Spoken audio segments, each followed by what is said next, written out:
Welcome to the Bibliotheca Orientalis. Today we have Dalu Jones, who is a well-known scholar of Oriental studies, archaeology and art.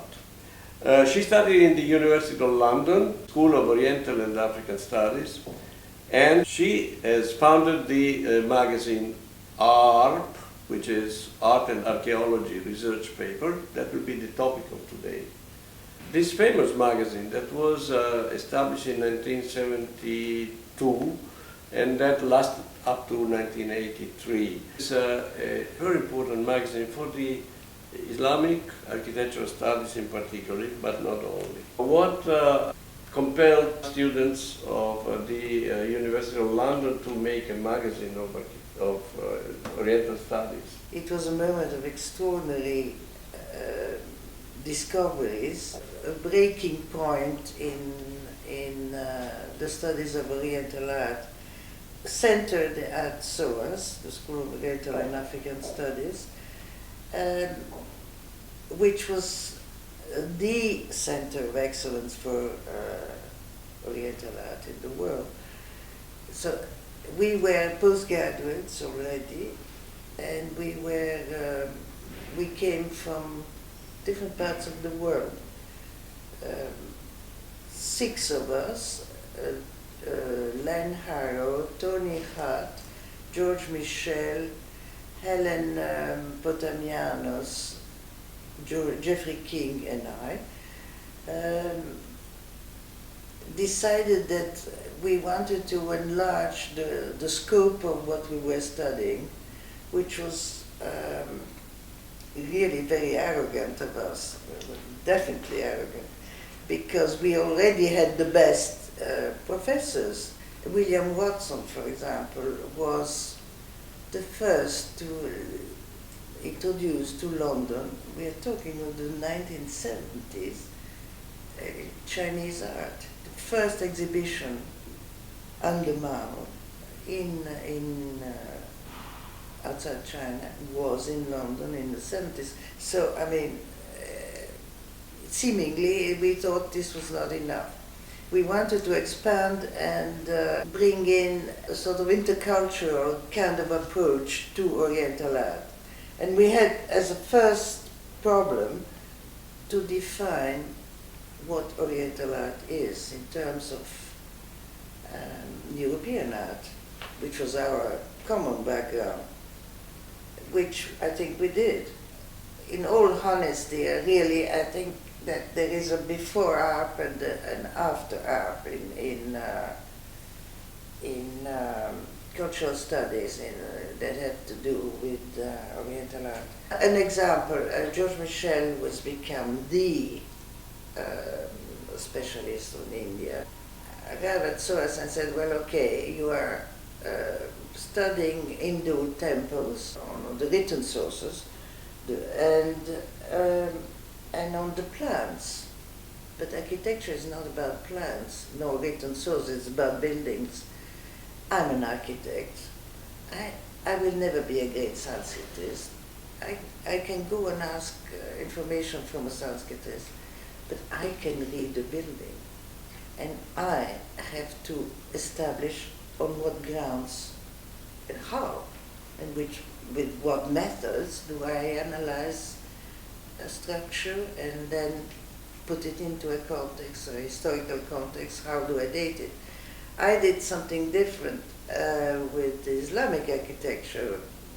I had to decide, okay, is there one Islamic architecture or there is an architecture of Islamic countries different, or there was something that linked them together. So I decided, yes, there were overall principles such as light, calligraphy, and so I had to set it down because it had never been done before. This was why it was so exciting. In our folly, we decided we would say, okay, we want to have a journal of our own for students, so open to everybody. No, we don't want a board of directors. We want to do what we want to do. Okay, well then you have to do it by yourselves. Okay, we did. And each of us put 60 pounds in the bank, and we started having no idea whatsoever how to get about. So we discovered that it was cheaper to print in Beirut. Also, Armenian setters were much better than anybody else with languages other than English. So George Michel would go twice a year in a sort of flea pit in Beirut. Everything was done by hand. And also, we had no idea of how to do graphics, so we decided we would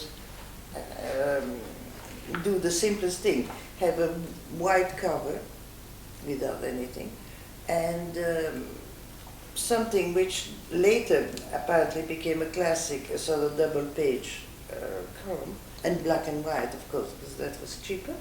And I must say, the greatest professors, be it Grabar, be it Gruber, be it John Castle, they all helped us.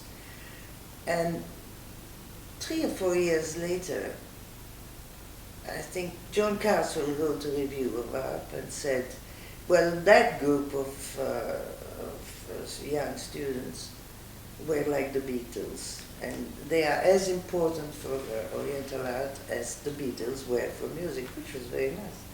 What makes really fresh art, in my opinion, is the fact that you have enlarged the geography of the Islamic world, or the Oriental world, first of all, to different new topics, like the Swahili house, I remember, by Kerswell, or you have opened to the Balkans. The parameters were anybody who was good. We were good travelers, curious about everything. Somebody has a new idea, somebody has a new approach, let's follow it. Or we would also push our old, elder and better professors to think out of their box. I remember seeing Shtukin, of the family of the great collectors in Russia, and he was the great scholar of Persian and Arabic manuscripts. And I said, well, you know, okay, everybody knows that you have dated and done this and that on this and that manuscript, but I want to know what you thought, or your family thought, of Diaghilev. Write about this. Well, if you go through the full collection that we have here, you realize that those young talents that you published became actually very famous afterwards. Absolutely. Yes, they did. And it's amazing now that if one forgets. Yes, I think the best were there. And in the table of contents, there was no indication of titles, so it could be Professor Gabar, but he was Oleg Gabar, like the last student who had come up with something. You had to be good, or you had to be interesting, or you had to be fun. We were adventurous. We traveled. It had to be fun, but very serious fun, actually.